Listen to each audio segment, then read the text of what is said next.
Hey everyone, my name is Chloe, and today I'm here with a giant middle grade haul. So I'm not sure when you're going to be seeing this, but we have been collecting books lately, and my daughter had a birthday. My daughter is a very big reader, as you guys know, and she turned 7, and so one of her top items was books. And so these books came from birthday gifts. Some of her birthday gifts I'm not going to talk about because they are somewhere else. Like, she has taken them and run with them. But a lot of these are birthday gifts or library book sale or Pango. So either Pango to like fill out an order or the Friends of the Library book sale. All of them are $1 or 50 cents, and you just can't pass it up. So we're going to get through these. I'm not going to talk in great detail about them because we'd be here forever. So let's just get into it. So the first kind of group is Magic School Bus books. And so we have Insect Invaders, Shark Escape, and Dinosaur Detectives. So we have a few of these, and we love these books. And the Magic School Bus is really just so great, especially for us homeschool families. Like, there's so many good educational things, and we really like the books and these chapter books, and then watching the shows. And so these are all great, and I'm really excited to have them.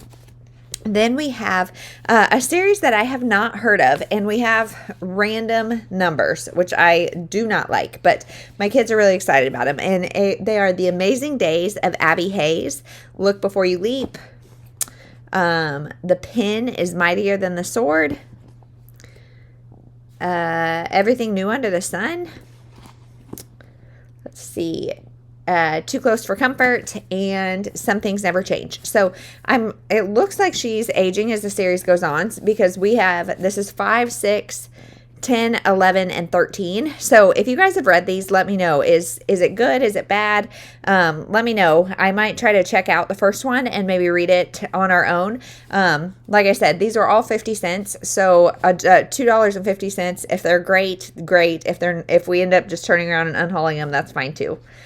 Then we have American Girl books. So I was not an American Girl kid. My mom never never gave into it, I guess, which, oh gosh, I commend her because they're expensive, but the books are great. So they have the new ones and the old ones. So I got this collection at Half Price Books for $13.50, and it is the American Girls Holiday Treasury. So all of the American Girls have a Christmas story, and this is, let's see how many there are. 1, 2, 3, 4, 5, 6.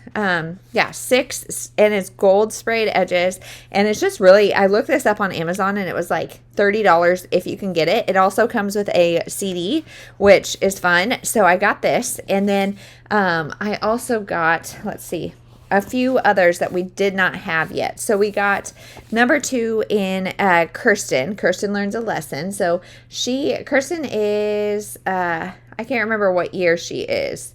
She's a pioneer girl. So, there's this one.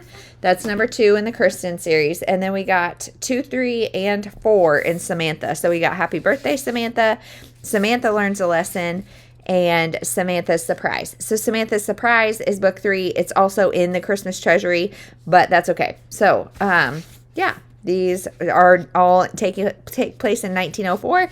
So we have yet to get into the American Girl books, but I'm hoping they're going to be great, and especially when we're learning more about history. We haven't been doing a ton of social studies in general because my daughter does it at enrichment school, and we've just kind of had our cup full with having a baby this year, but hopefully soon.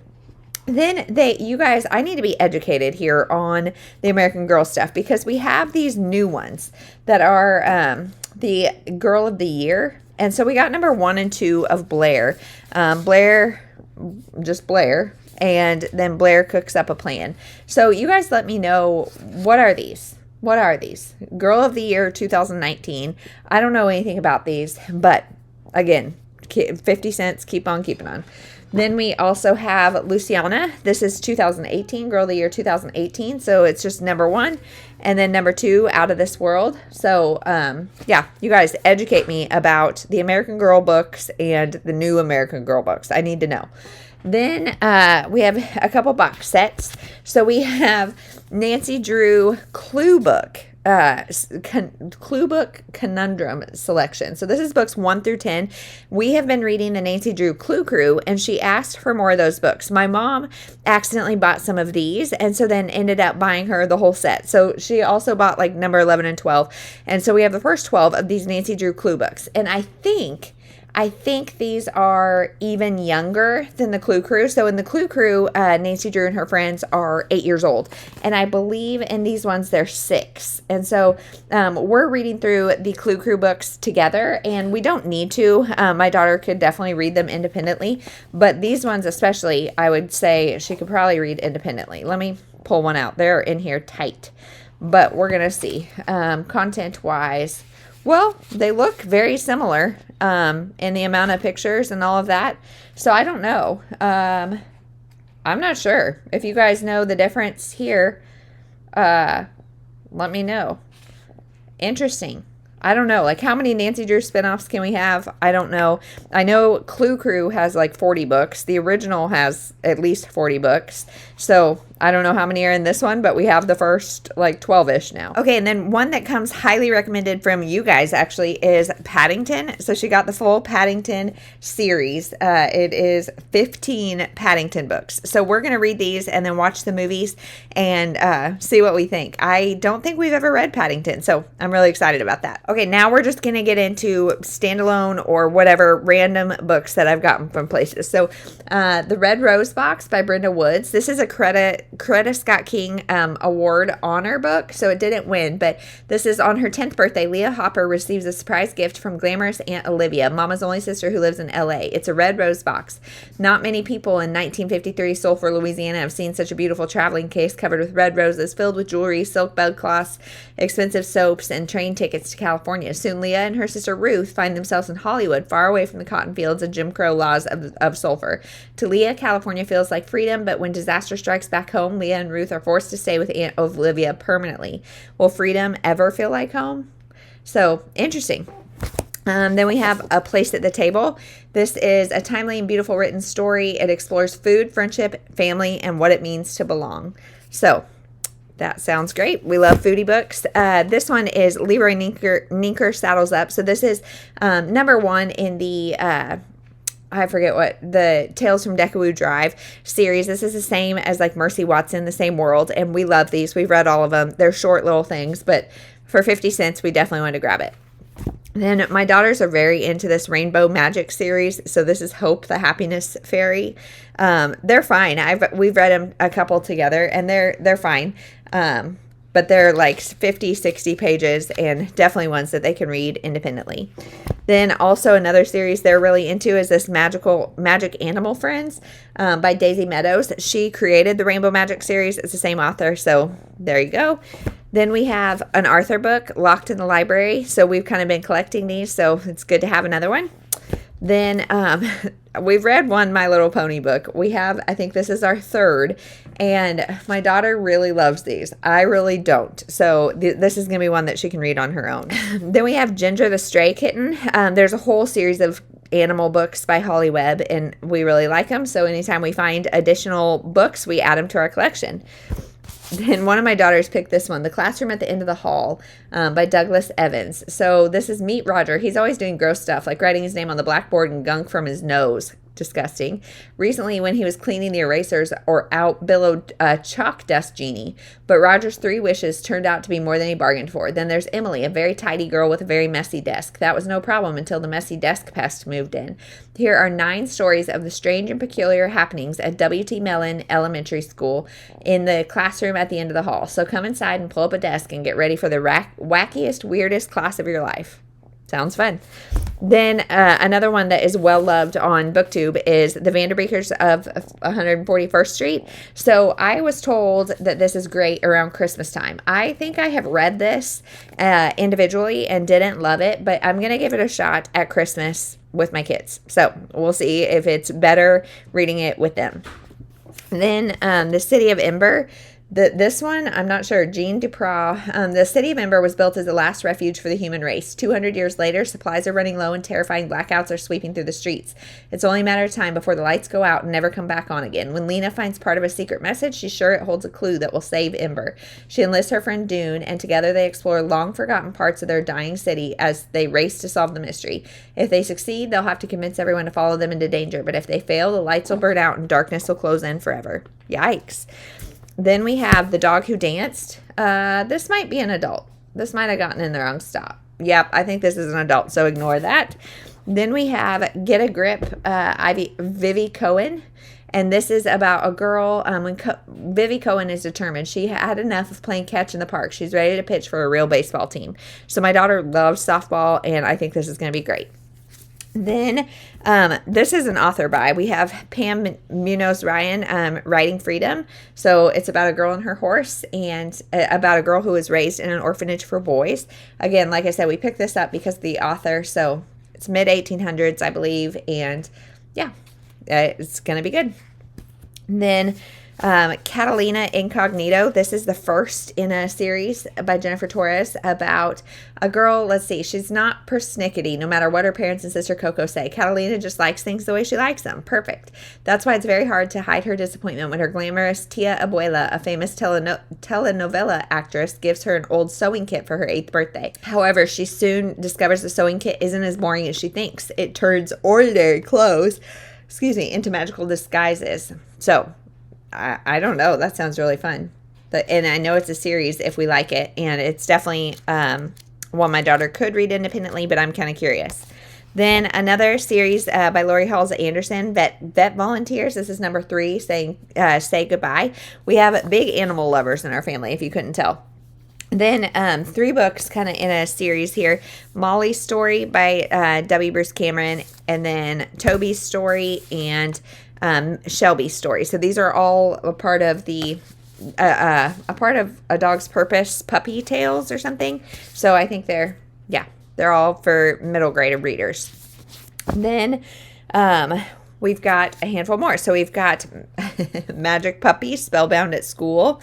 You guys, they love these. Sue Bentley, she's another big magical creature author that we like. Then Katie Kazoo, my daughter bought this with her money. Who's Afraid of the 4th Grade? Katie Kazoo I don't love, but this is about a girl entering 4th grade. And then also another one that I'm not sure we have read, but we have a couple of the Never Girls. We've never seen the show, but there's that. And then Kira. Let's see. It means glittering and shining. That's how Katie Takeshima's sister Lynn makes everything seen. The sky is Kira because its color is deep but see-through at the same time. The sea is Kira for the same reason, and so are people's eyes. When Katie and her family moved from a Japanese community in Iowa to the deep south of Georgia, it's Lynn who explains why people stop on the street to stare, and it's Lynn who, with her special way of viewing the world, teaches Katie to look beyond tomorrow. But when Lynn becomes desperately ill, the whole family begins to fall apart, and it's up to Katie to find a way to remind them that there's always something glittering Kira in the future. So this is a Newbery winner. Yes, it says right there, winner of the Newbery. So I am excited to try it. Then we're getting there, guys. We've got Dolphin School, Echo's New Pet. We have some of these. And then Andrew Clement books. My daughter, we kind of collect those. Jake Drake Know It All. We didn't have this one. So can he win the science fair without losing his best friend? Then this is outstanding in my field. This is, let's see, quitting baseball isn't an option for a boy named Ty Cobb. Yeah, my daughter picked this, and I based on the cover, I was like, meh. But then it's about Ty Cobb. He's a lousy right fielder. He can't catch, he can't hit, and everyone knows his sister Daisy is a zillion times better than he is. So why doesn't he quit? For one thing, Ty loves baseball. For another, Ty's father is the coach of his team. The professor is a national pastime fanatic who blew his chance at a major league career. Now he's hoping for some real Grand Slam glory and looking for it from the least talented kid on the team, his own son. But Ty has to figure out for himself what it takes to be a winner, whether it's on or off the field. So I'm assuming this is a fictionalized version of Ty Cobb's story, but maybe it's more real to life than I think. It'll be a good research project for her once we read it. Then we've got The Skylarks War. So I've heard this one. This is about a girl who finds the good in everyone, even her father, who isn't fond of children, especially girls. He doesn't worry about her education because he knows she won't need it.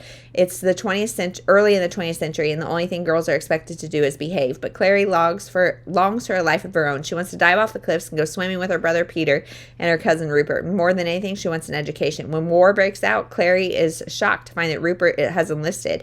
Then he's declared missing, and Clary is devastated. Now she must take a momentous step into the wide world, for if she misses a chance, she may never make it. So, sounds great.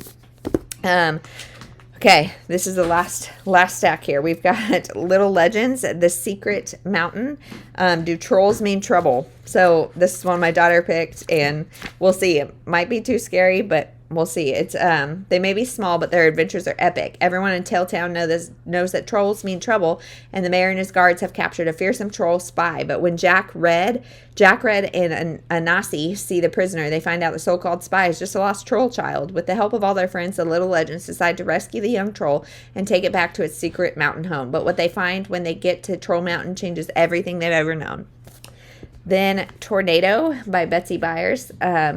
So I remember it was an August day, much like this one. A tornado appears in the distance, and Pete, the farmhand, gathers everyone in the storm cellar while they wait for the storm to pass. He tells the family about the dog dropped down by a tornado when Pete was a boy. Named Tornado, Pete's pet was no ordinary dog. He played card tricks, saved a turtle's life, and had a rivalry with the family cat. By the time Pete tells all of Tornado's lively story, the storm has passed, and another family has been really entertained by this special dog. So this is a 50-page thing. Again, my daughter could definitely read this on her own. I'm assuming it's wholesome and great. Then we have 2 Clementine books. So I thought we had these, but we have Clementine and Clementine and the Spring Trip by Sarah Pennypacker. So Clementine is kind of a well-loved series, and we have yet to read it, so I figured we'd grab them. Then we have Koya Delaney and the Good Girl Blues. So yes, this is, I think, about some girl drama and a how do you act good when you feel bad? This is a valuable lesson, I think. Then we have a couple kind of like historical nonfiction, I think. So we have the Sacagawea book, Children of Famous Americans. So I'm not sure if this is a series that we like. I'm not sure how factual it is, but I wanted to try it. And then, we collect the who are and what are and all that kind of stuff. So we have What Are the 10 Commandments? And then finally, 2 graphic novels. Third Grade Mermaid. Have never heard of this, but they love graphic novels right now. And then this one is Shark Summer. So this one is definitely one that I'll probably pre-read. But they love graphic novels. And when you find them for 50 cents, you got to grab them. So that is my giant middle grade haul. Now I'm going to log all these in my app and take them and try to find space on our bookshelf. So wish me luck. Let me know if there's any of these that we should prioritize. Let me know if you know about like the American Girl dolls, this Abby Hayes series. Let me know what you guys know. Share with me all the details, and we'll see you in the next one. Thank you so much for watching.